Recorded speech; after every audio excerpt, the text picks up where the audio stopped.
तुम्ही छोट्या पण शक्तिशाली उपायांचं पालन केलं तर कर्जमुक्ती, जीवन संपत्तीत वाढ आणि नकारात्मक ऊर्जेपासून मुक्ती निश्चित आहे. पहिला उपाय, जर तुम्हाला तुमच्या दुकानात किंवा व्यवसायात प्रगती हवी असेल तर त्रुटी काळ्या कपड्यात गुंडाळा आणि ती दुकानात लटकावा. ग्राहक आपोआप कसे आकर्षित होतात ते पहा.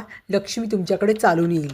दुसरं उपाय, जर तुम्हाला भीती वाटत असेल किंवा भयानक घडत असेल तर काळ्या कपड्यात त्रुटी बांधा आणि ती तुमच्या पलंगाखाली ठेवा.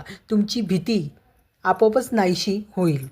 तिसरा उपाय, घरामध्ये नकारात्मक ऊर्जा किंवा नजर दोष असेल तर मुख्य दरवाजाला काळ्या कपड्यामध्ये तुरटी बांधून दरवाजाला टांगा. चौथा उपाय, जर तुम्ही कर्जाने त्रस्त असाल तर बुधवारी सुपारीच्या पानावर कुंकू आणि तुरटी थोडी ठेवा. लाल धाग्याने गुंडाळा आणि पिंपळाच्या झाडाखाली पुरून टाका. तुमचे कर्ज हळूहळू कमी होते असे तुम्हाला दिसून येईल.